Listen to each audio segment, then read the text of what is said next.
大 S 和汪小菲结婚8年，不过有周刊爆料，夫妻俩最近为了钱的事情吵得不可开交，甚至引爆婚姻危机。汪小菲在微博澄清绝无此事，甚至还附上大 S 和汪小菲包饺子画面，证明感情依旧好得很。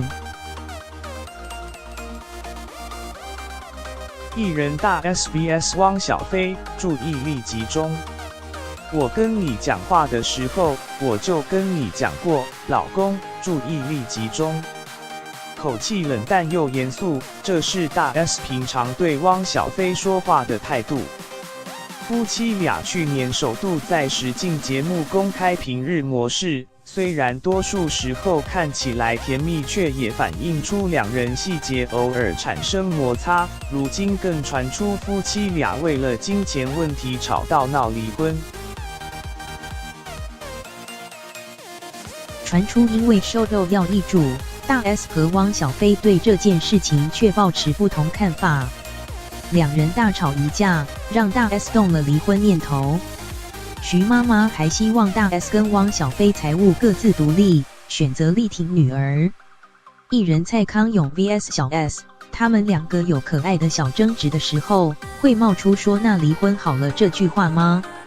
所以会不会发生你要他陪你回北京去，然后他宁愿留在台北这种事？小 S 曾经在节目透露，大 S 和汪小菲常常起口角。爆出婚变传闻后，汪小菲在微博否认，更开玩笑地说，1年多前，周刊也曾经杜撰过一次离婚谣言。过了这么久，我们饭店生意更好，那明年要再帮我宣传一下吗？真好笑，并贴出全家人包饺子影片，澄清婚变。大 S 和汪小菲结婚8年来，屡屡被传出婚姻危机。汪小菲笑看这一切，也否认有财务危机。